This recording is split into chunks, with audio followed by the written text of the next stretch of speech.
Life by Divine with Sue Dumais fosters deep healing and profound awakenings as she guides you to hear, answer, and trust the highest calling of your heart. Your host and sacred guide is global impact visionary leader Sue Dumais, a best-selling author, international speaker, and gifted intuitive healer who challenges all of us to shift from life by default or even life by design to truly living life by divine. And now, here is Sue Dumais. Welcome to the show. I'm excited to be here once again with you. And it's an honor really to come into your life and just share whatever messages come through and bring on whatever guests are guided. And today, I know we had a guest last week and I was really clearly guided again to have a guest this week. And I'm really excited. This week, we're going to be talking about how to harness the healing frequency of music. And my special guest is Surya Devi. Surya is a world music artist, and she's a dear friend of mine. She's an intuitive healer.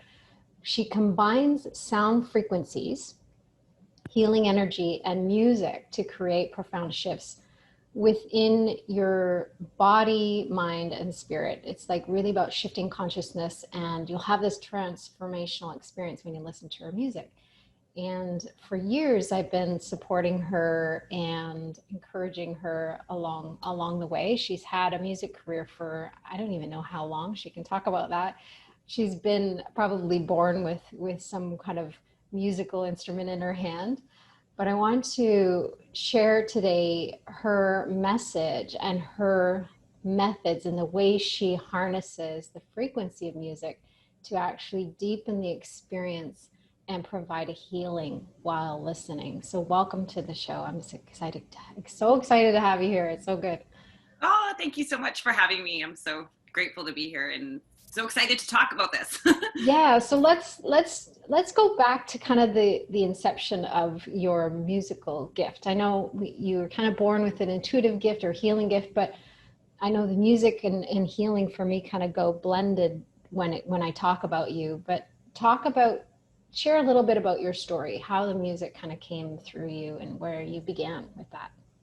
Well, it's an interesting story because, I was born into a fairly musical family. My mom was a singer and there was always, we had a piano in the house and my grandfather was a musician too. And so we were always encouraged to do music, and I sang in choirs and played in the band and all that kind of stuff. And me and my brothers would just, play music around the house.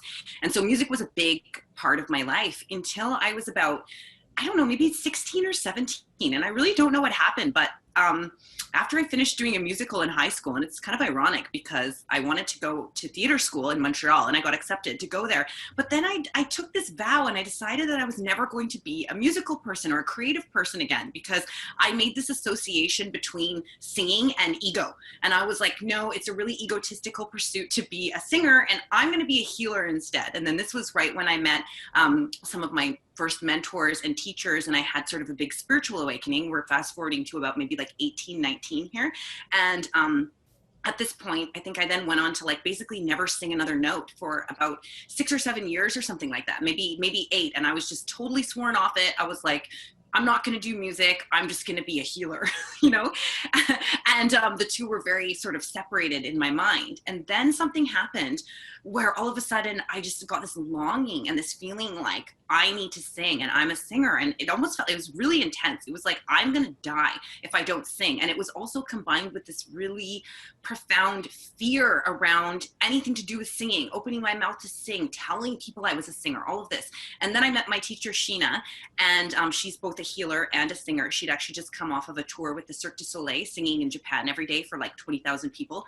And she just looked at me and she's like, I can help you, just come work with me. And I said, okay. So she was the one who first started teaching me mantras. So I would go to her for a singing lesson and she would help me. And by this point, because I hadn't sung for so long, it actually took me quite a few years to build up my voice again. And that work still continues to this day, because the voice is actually a muscle. So you can continue to build it, whether you want to sing or you just want to strengthen your voice for speaking. It really is like any other muscle. We go to the gym and we work our biceps, and the voice is the same.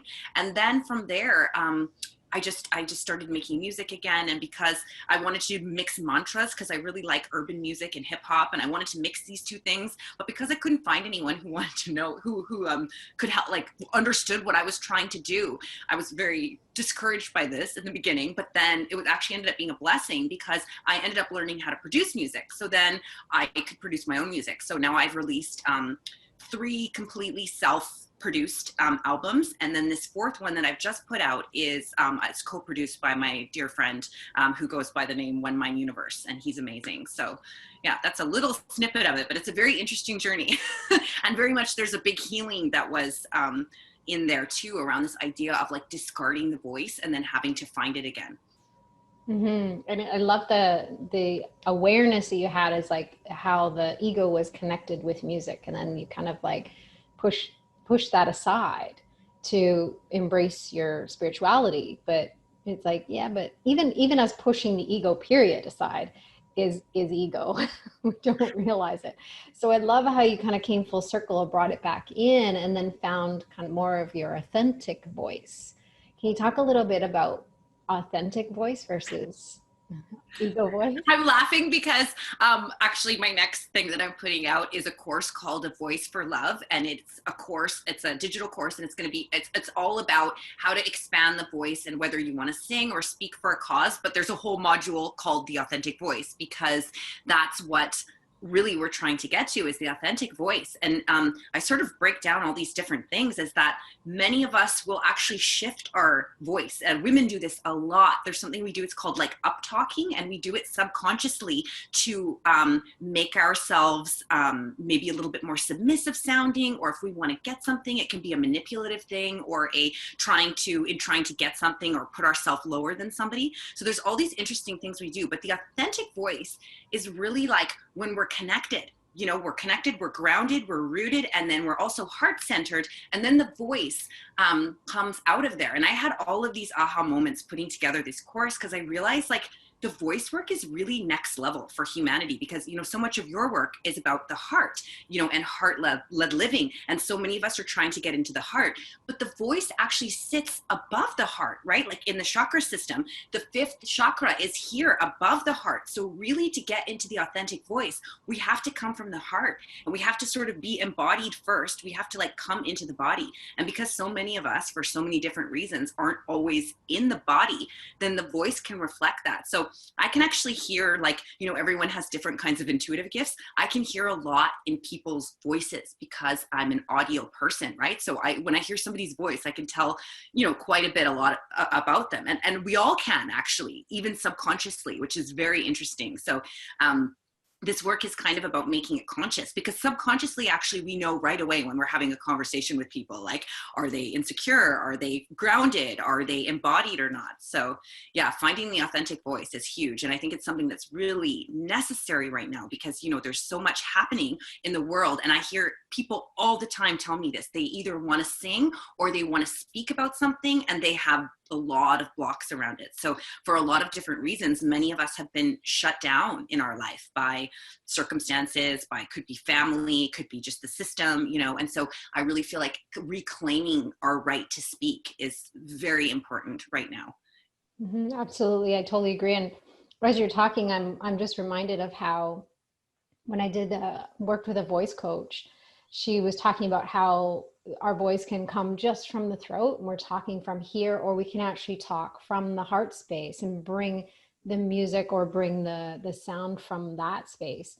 And then I also felt a big difference between when I was grounded, when my energy was grounded, versus when I wasn't grounded and I was trying to speak. My voice changed, my tone changed, and even the message that was coming through me changed. So I felt so much more solid and clear when I had that experience of being grounded and the voice coming from the heart space. So I love what you're talking about. I've had those experiences, and I can tell the difference. One of your gifts is to hear people's voices, but also, can you talk a little bit about the experience of the energy frequency of music as well? I know our voice has a frequency, but also music has a frequency. Everything has a frequency because it's energy. But can you talk a little bit more about the frequency of voice and how we can harness that? Right. Well, so yeah, and this is a huge, this is a huge topic, and there's a lot of different levels to it. But as far as the voice goes, I mean, we are our own instrument, right? So like our body is the instrument. And so for me in my healing work and through working with you, I know you're similar. Like my prayer has always been like, make me empty. Make me empty so I can be a clear vessel for whatever wants to come through, whether that's healing work or just energy. And that's also in through the voice and the music. So the more that we do our own, healing and clearing work and become more embodied, we will notice that the voice changes. And I actually notice that often when I do sessions with clients, just healing sessions, nothing to do with the voice. After the session, when they've received there's some type of healing has taken place, I often notice that the voice is different. Sometimes it's a little softer, sometimes it's a little bit more grounded, but it shows. And it's exactly like what you said. There is so much in the voice. So that's actually one of the things I talk about in the course, is starting to, observe your voice the same way that we observe our minds. So many people in yoga, and that are into or on a spiritual path, we have a practice of watching our minds to see what our thoughts are doing. And we should, that's a wonderful practice. And another layer to that is to watch our voice and to see how the voice is changing when we go into different situations. And so the frequency that's coming through the voice is actually, like, this, like, we all have our own unique energy signature. Every single human being. That's what makes us who we are. We might think it's our name or the way that we look or whatever, but it's actually more about like a specific frequency that we embody. That's why it's so important for all of us to learn to really truly love ourselves as we are, because nobody else can be that specific frequency for us other than us. Like, that's our job, is to be that. So in working to like refine that frequency and to really make it more clear and to keep elevating into a higher version of yourself, you probably are going to notice that the voice changes. And also you may be drawn to different types of music and different types of, because like different types of music have different types of frequencies. I mean, there's a big difference between listening to meditation music and listening to like heavy metal, for example. And Dr. Emoto, he did experiments using this with his water experiments with the crystals and everything. He exposed the water to different types of music, and the classical music made these beautiful snowflakes, and the heavy metal music made these blobs. So there's a lot, and I know that the music industry, there's a lot of weird stuff that happens in this world, as we know. And one of the things is that I really literally feel that some artists and there is some sort of a thing going on in the music industry where they're infusing certain types of music with lower vibrations. And I know that because I can feel it. So like, I love hip hop. I'm a huge hip hop head, but I can't actually listen to a lot of the newer music because it literally like rubs me the wrong way. Like, I'm just like, ugh, like it gives me the heebie-jeebies, and I'm like, no thanks, I'll go put on my 90s. I don't think they were doing that, even though some of the lyrical content is still garbage, and it's kind of, it's kind of questionable, but it's different. It's literally, I can feel it.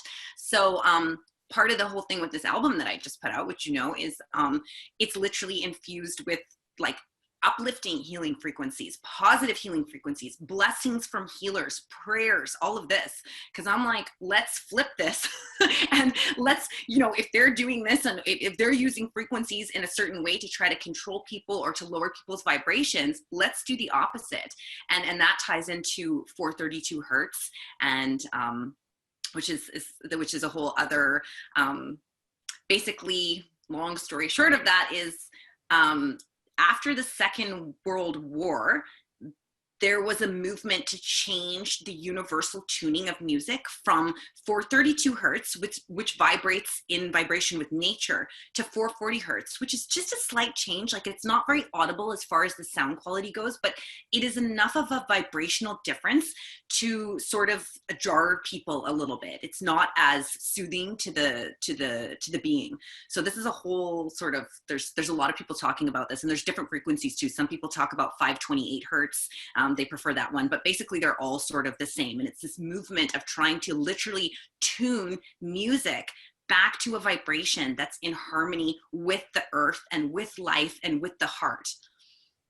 And the key word there being harmony, right? So we have this harmonious alignment with the frequency that we're attuning to or listening to, then our experience within the body becomes this experience of alignment or this experience of harmony. And when we have this disharmony, even like a little bit off, like you say, when it's just slightly off, there's a discord. And for those that are highly sensitive, like you and me, and there's a lot of people in the world that are highly sensitive, we feel the discord. We can't always put our finger on what it is, but we'll feel the discord. So when we're attuning to something and it's in harmony, then our cells become in alignment and in harmony, and it allows us to experience life differently. And we were talking about that last week with Helena. We were talking about the quantum healing sound music, the sound healing and the iCube and that sort of thing. So I have the iCube playing in 24/7 in my home, and it's totally brought this harmonious vibrational attunement into my whole space and beyond. It actually has like a 50-mile radius. So I've got my neighborhood all encompassed. It works through the phone line. I told you, every time I talk to you on the phone, I'm like, hey, bliss fest happening. And then I catch it from you. I'm like, hey. Totally. I know I'm spreading it out that way. So I'm in alignment with that the same. It's funny when you talk about different tones of music, there's certain things that come on and I literally, it's like, for me, like nails on a chalkboard. I'm like, turn that off. Like I cannot have that on in the background. It's like annoying. It's like, it just rubs me the wrong way, like you say. And then there's even certain movies and certain things that my son will watch over and over again. And if I'm like sitting down, I'm like, I can't watch this. I just have to walk away because I feel there's a disharmony or a discord that bumps up against my alignment, right? So I'm always surrounding myself with music that feels like alignment, listening, watching. If I'm watching a program, it has to feel like it's purposeful. Otherwise, it rubs me the wrong way. So I want to go back to your album for a minute and just share a little bit. You mentioned you had like kind of blessings and different infusion of different elements in the music. So when you create music, I know it's a very creative process for you. It's been a very intuitive process for you, but share a little bit more about how you intentionally or unintentionally sometimes bring the frequencies in and to create a different experience for the listener. Right. Well, so first of all, this new album of mine, which is called The One and the Many, is all ancient mantras from India. So right there, those mantras themselves, they contain the blessings of like millions and millions, even billions of people potentially over the years who have chanted these prayers for peace, for healing. They were brought through a lot of these ancient mantras by these mystical beings that were called the rishis. And they were like these, enlightened beings that channeled a lot of the scriptures. And this is very ancient wisdom. So starting right there, as soon as you're working with the mantras, like especially with the Sanskrit language, it is literally related to the energy body system. And each vowel sound and consonant in the Sanskrit language actually relates to the different petals on the chakras. So as soon as you even start to use the Sanskrit language, you're already coming into a sort of vibrational resonance with something deeper. And actually Sanskrit means, the other name for Sanskrit is Devanagari, which means language of the gods. So you're already working with a divine element, like a frequency right there from the mantras. And then it's interesting because I'm super spontaneous in my musical creation. And I'm also very intentional in the sense of, I like things to flow. I like things to be like, I don't force myself to finish music from a place of stress or pressure. I really just, I'm in a total, it's like everything. It's like my life by divine process, which you've helped me come into. Thank you so much. But it's like, yeah, I really like to only create when it flows, like sort of spontaneously and from the heart. And if I'm working with other people and the energy isn't right, or, there's drama or something like that, that happens because we're human. And, I tend to like disengage and either like reset when everybody's feeling better. I like the process to be really, even when I'm working with my producer, like we're really funny and we're always in good spirits and we're laughing. So because I really believe that every step of the way, all of that energy goes into the final product. So the way I see it is, I mean, there's exceptions to this, of course, but you know, if you're having a lot of drama in the studio, or if you're like working with people that you don't like all of that energy goes into the music. So I like to be really from the get-go, like I like everything to be really coming from a good place. And if it's not, I'll kind of stop and go. And then there is, I sort of work with like silent tracks too. So there's lots of silent tracks that are under the actual musical tracks. And some of them are more mantra recitations. Some of them are prayers and blessings. Like there's some, prayers and blessings from healers that are encoded in there too. And then of course there is the last magical addition piece was from your magical frequency machine. That was just perfect that you got like literally just in time as we were like literally wrapping up the whole thing. And you're like, hey, I have this magical frequency machine. And I'm like, perfect. So that was like the perfect last addition. But for me, it's really like, it's like I like to be organic the way I work, but I'm also intentional in that I like every step of the way to have a certain vibration, because I believe that all of that goes into the finished product. Yeah, absolutely. I can feel like when I listen to your album, I can feel the frequency of your intention. Just that is powerful in itself. And then you add all of these other elements to make it this, next level experience it's palpable. It's palpable for me. And I'm sure a lot of people listen and they're enjoying it. And some people might even listen and it'll be like nails on a chalkboard, because it's actually, if your vibration normally is here and it's vibrating here, it's going to feel like for some people a bit of a quantum leap. So it's not always going to be, joyful for people to listen. I got that message like last week, actually. I was like, oh, I've actually seen a few little hints of this already just in like sharing it. And I've been sharing it very organically because I was shown, by spirit how it was going to spread. It was going to spread organically. So, I just have to share as guided, but I already felt a few snippets of that. Actually, I felt a few people, more than a few people, get very triggered by the whole thing, the project, the music, they didn't say anything to me, but I'm very intuitive. So I could just feel it. And I was like, oh, I'm like, this isn't for everyone. And like, nothing is for everyone, of course. And specifically that it would actually trigger people, because there is a lot of light. And thank you for saying that you feel that, because there really is an intention there. And especially the reason I mean, this project started 11 years ago. It's a long time in the making, but this year something just clicked. And I was like, I just have to put this out here. I just have to put this out there, because people need stuff like this right now. People are really having a hard time. And the feedback that I've gotten so far is just been, people are very grateful. They love it. It's very soothing. It's very healing. So that makes me happy. As long as people, if it's bringing joy to people and healing, then my work is done. I'm good. Well, and sometimes bringing the healing isn't always joyful. So just being grateful for that too, because some people may listen to it and some of the tracks might create a bit of an irk in them, but it's bumping up against their leftovers. So it's bumping up against the density that actually needs to move, which is part of why the voice code analysis and the audio frequency tracks that I've been helping people create now is that's part of it. It's like, it's going to feel like it's actually bumping up against the density and moving it. So your music has the potential to bump up against people's leftovers and help move it. And if we don't resist or contract around that, we can actually allow it. And even the listener can set an intention to use this music for the intention of healing. And that will even magnify the potential that it holds for them. So I love that.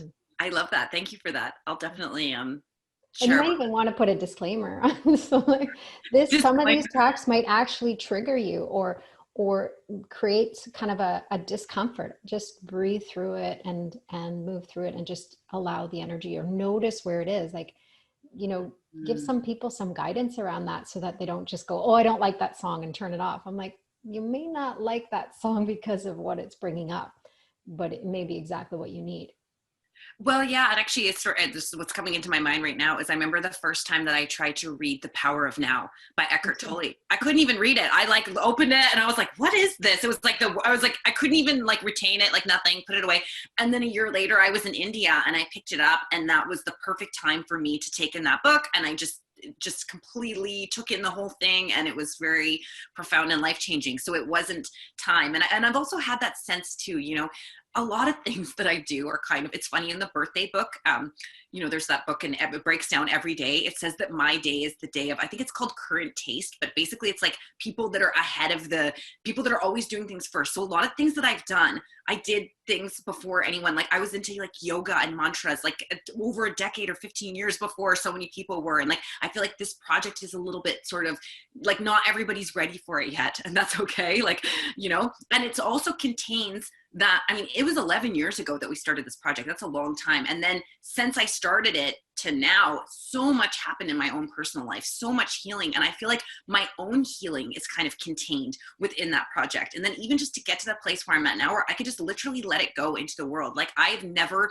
been so neutral or detached about a project in my life. Like I'm just like, oh, well, like here it is. Here's my offering. It's from the heart. If you like it, you like it. If you don't, you don't. And that's okay. I'm just gonna like, here it is, carry on, So it's very interesting. So I feel like my own, there's some sort of healing in there too that relates to my own journey too.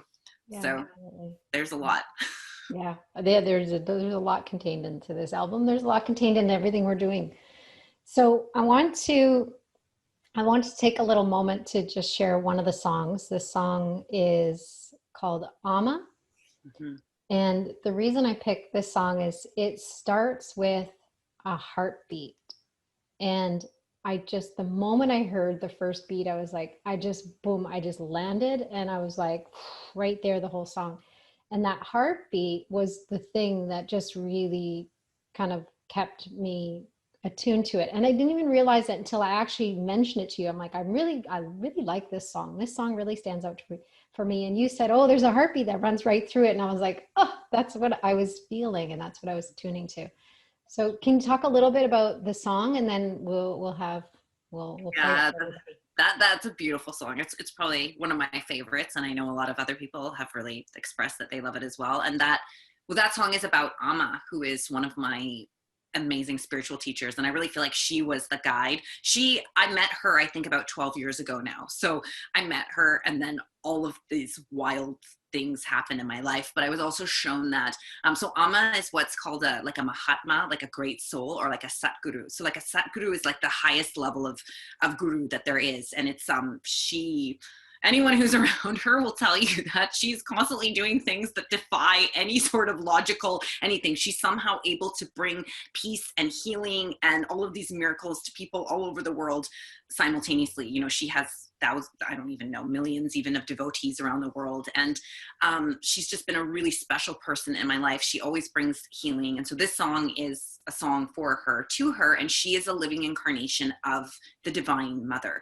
So I believe that her energy is also contained in the song too, which is probably what you're feeling. And actually what she does, they call her the hugging saint, because for over 30 years, her gift, darshan is like a Sanskrit word for blessing, and her gift is a hug. So she literally embraces people, and she has hugged more than 30 million people in the last 30 years. And her empire is vast. She has many, like all kinds of charitable projects, from schools to hospitals. So she's like this really incredible example of just like a living being on this planet who is like, it's almost like a Jesus energy, My friend and I were talking about this the other day. There's a lot of parallels between her, and we were laughing. We're like, is this Jesus? Is this the second coming of Jesus? Like a little lady from Kerala in a white sari? Like it could be. There's a lot of similarities there. But so that song is about her. It's a prayer to the Divine Mother and her many forms. And she's very much, been a big part of, as you have, of me coming into my heart. And she literally lives from the heart. I remember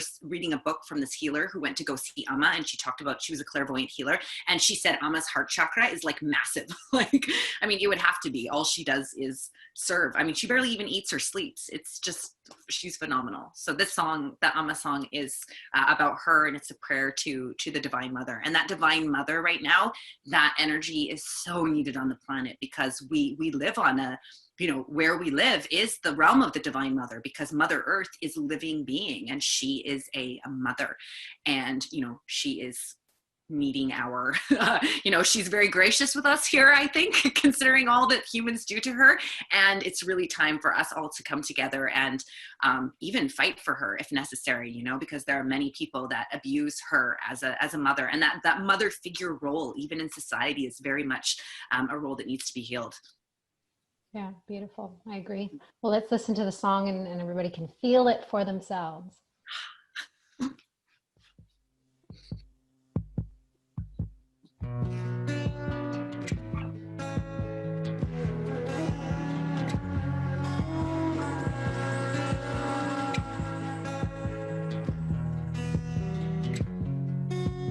Jayambe, Jagadambe, Mata Bhavani, Jayambe.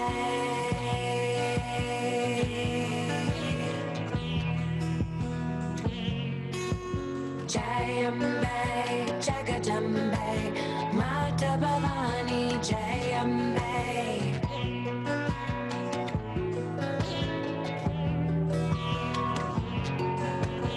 Jayambe, Jagadambe, Mata Bhavani, Jayambe.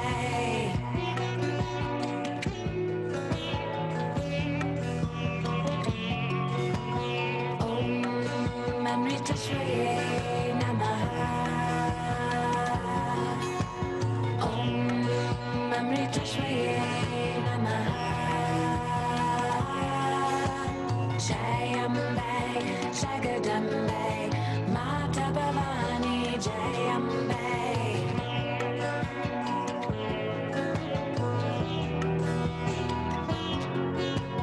Jaya Mata, Kali Mata, Uma Bhavati, Anandama.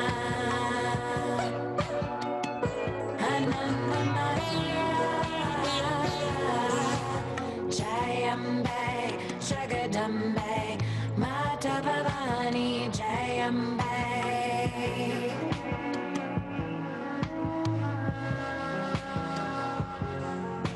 Anandama, Anandama, Anandama, Anandama.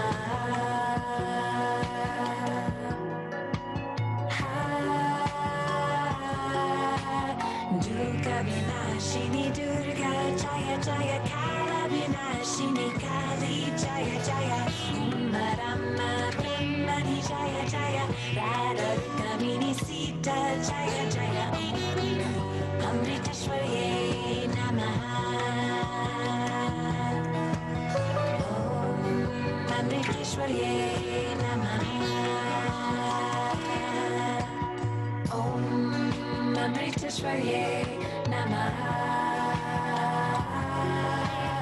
Om Amrita Shwaye Namaha. Jayambe, Jagadambe, Mata Bhavani, Jayambe.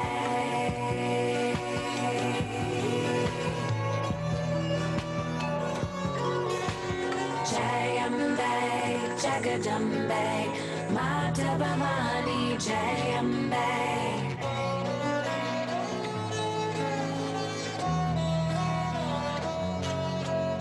Jayambe, Jagadambe, Mata Bhavani, Jayambe.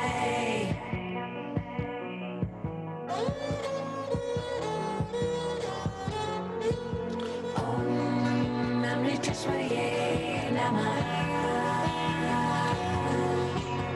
Om Amrita Shwaye Namaha. Jayambe, Jagadambe, Mata Bhavani, Jayambe.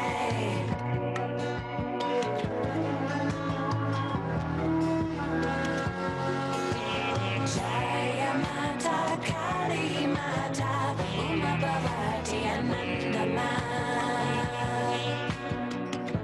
Anandama. Jayambe, Jagadambe, Mata Bhavani, Jayambe.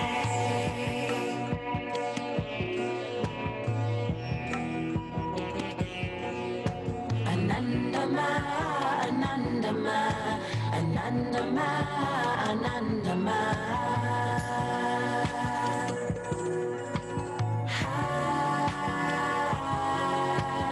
Durga Vinashini, Durga Jaya Jaya, Kala Vinashini, Kali Jaya Jaya, Rama Brahmani Jaya Jaya, Radha Kamini Sita Jaya Jaya, Om Amritseshwaraye Namah. Om Amritseshwaraye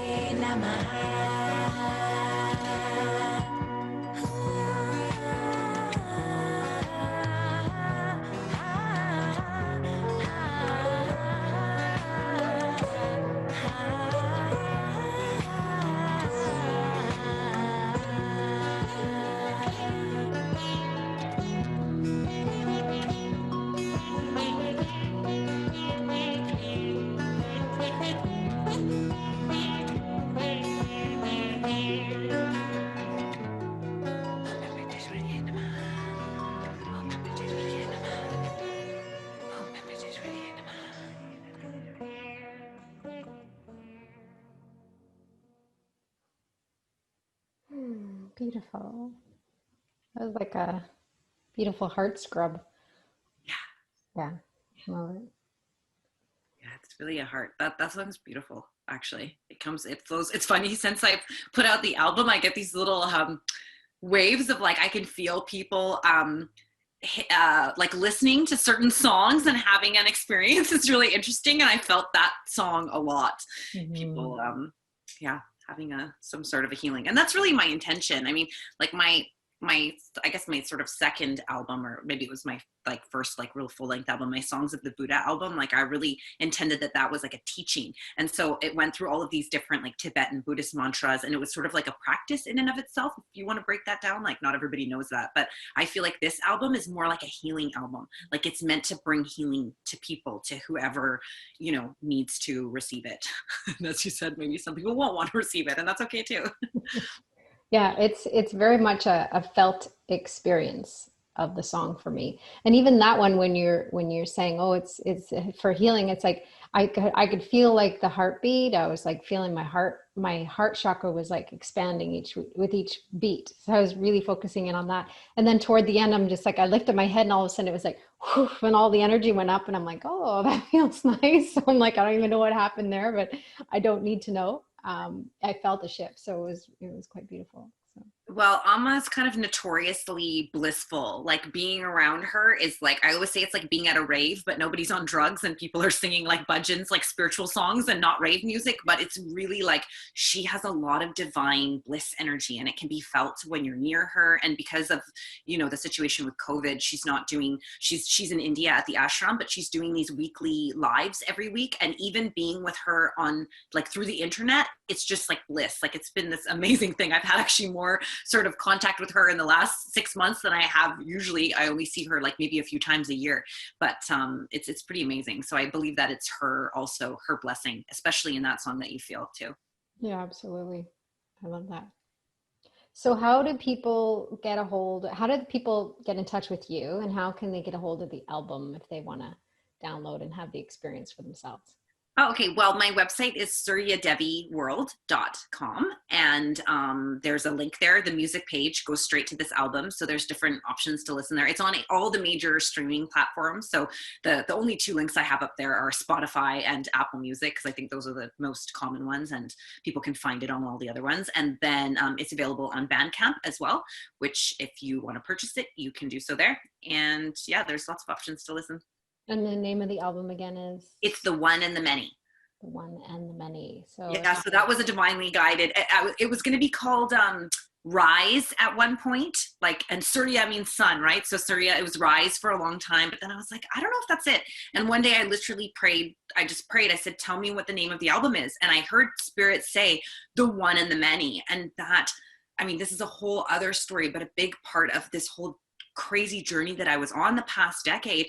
I went through all these different, you know, I met someone who was very intent on converting me to be a born again Christian at one point, and I almost sort of went down that direction, although, you know, I got a really deep connection to Jesus and the Bible out of all of that. But then I came back to this middle place, which for me is that I just believe that the divine is one, and that there's all these beautiful paths that exist on this earth for the reason of there's so many different ways to know God. So it's like there's the one and the many. So it's like I believe in the one almighty creator God. And then there's all of these, there's the many too, because the God and the divine is contained within all things. And then especially a lot of these mantras are from the Hindu tradition. And of course the Hindu pantheon is just like this wild, like incredible mythology sort of all of these different gods and goddesses that have been personified in order to teach lessons to people about divinity. So that's sort of what that means. It's like the one and the many. Yeah, beautiful. I love the title. I loved the title before you told me what it was all about. Now I love it even more. It's like, I feel a real connection when we talk about the one being like, and we talk about living oneness, it's like our connection to all things. And there's a real, what the title also encompasses for me when you're talking is the idea of in honoring our humanness, like meeting everyone in their humanness and honoring our differences, our uniqueness, our unique energy frequency, our unique energy signature, our unique voice, our appearance, everything about us, our divine expression of love that comes through us as us. And at the same time, we can embrace our humanness and embody our divinity. And when we can really, truly embody our divinity, we feel that connection to the one.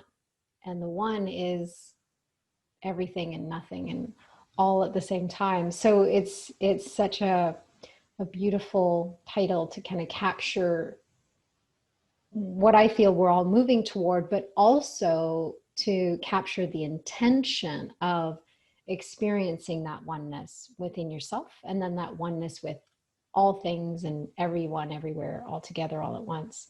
So it holds a real strong intention as well in those words, I find.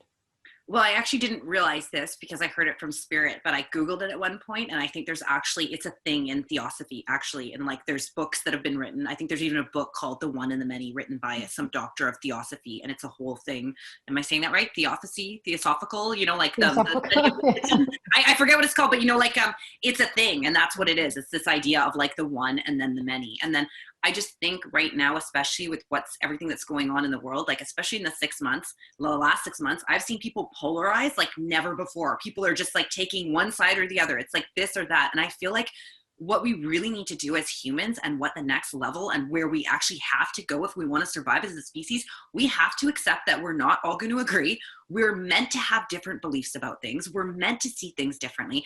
And yet, how can we all live peacefully and harmoniously, there's that word again, together, while being able to maintain our differences, and just to be able to say like, hey, you believe something different than me, that's great, like you go do you and I'll go do me, because we get so worked up as humans over our differences. And especially with religion, I mean, people are still fighting around the world because of disputes over God, which is just ludicrous to me, but it's happening all the time. People are saying my path is better than your path and my God is better than your God, and this is just, we really have to evolve beyond this as humans. It's ludicrous, really. Yeah, I find that if we can all really come to a place of honoring each other, because we all have these loyalties. We have these loyalties to our beliefs. We have these loyalties to our cultures. We have these loyalties to all these different things. If we can actually all come to a place of honoring each other's path, honoring each other's beliefs. We don't have to believe your belief. We don't have to believe what they believe, but honoring that they have a different experience. They have a different life, and their path is purposeful, period.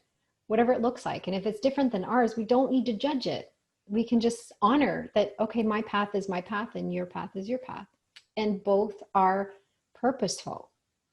We just can't understand the purpose for others. And we're not meant to. We're only meant to really focus and understand what is the purpose that's placed on our path. So it's really about honoring.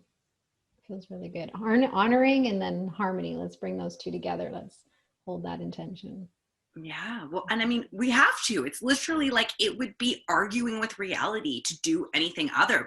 But there are, many groups of people who are sort of arguing with reality, and they have an agenda to make everyone think like them, or to make everyone believe as they believe. And they think, and this is like very typical of any, which is a lot of this is getting exposed now around these cult-like groups. That's always the number one thing, is that if you believe that what you believe is superior and the best, and that you have to convert everyone else to believe that, right there, you've already lost something. Like, just, I think there's this place where we can get to where, and we can totally honor the path that we're on and know that that is the right for us. That's the right path for us. Fully commit to that path for ourselves, and yet be completely open and accepting and, allowing of somebody else to have their path, and realize that it actually doesn't affect you. You can still be the best, person on your path, and everybody else doesn't have to think that or believe that. So I think we really need to get there as humans. This is like, we got to get there, and we got to get there soon, because there's way too many, there's so much violence and so many things that happen because of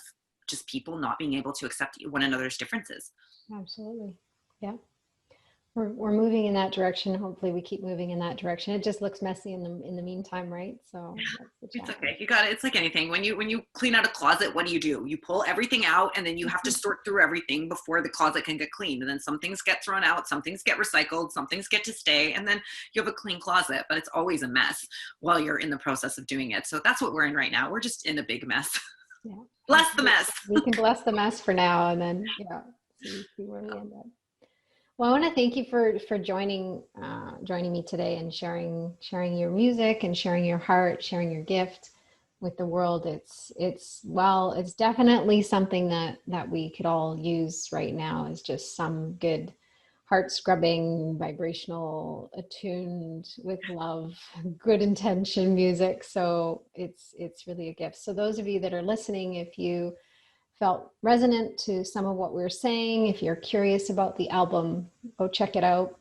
SuryaDeviWorld.com. I put the link in the course notes as well, or in the course notes. I say that all the time, in the show notes, so you can check it out and download the album and immerse yourself into the frequency of the music.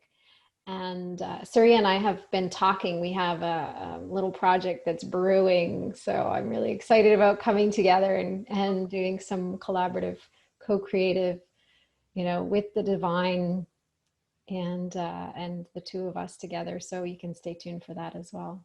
Is there anything you want to share here? Oh yeah, I was just going to say, this feels like the album for me too. Like, this is just the beginning. There's so many more places that we can go with sound and vibration and healing. And actually, one thing I want to add that I often say, but I didn't say here today, was that it actually states in the ancient scriptures of the East that we're living in a time called the Kali Yuga, which is a time of chaos and destruction, and pretty much what we're seeing playing out now.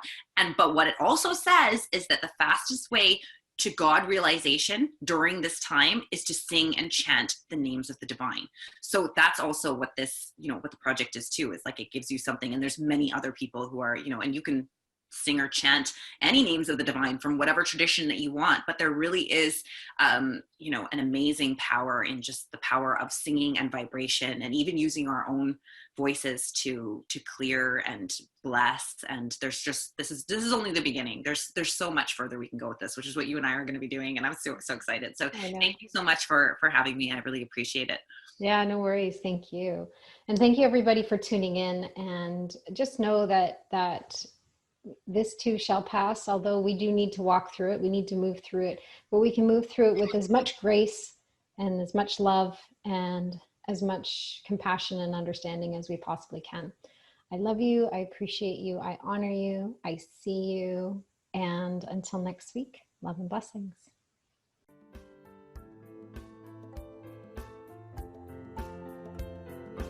You've been listening to Life by Divine with your host, Sue Dumais. Shift your consciousness from head to heart and enliven your soul as you discover how to lead with your heart and live your own life by divine. Join Sue in the growing global heart-led living community at heartledliving.com. That is heart, L-E-D, living.com.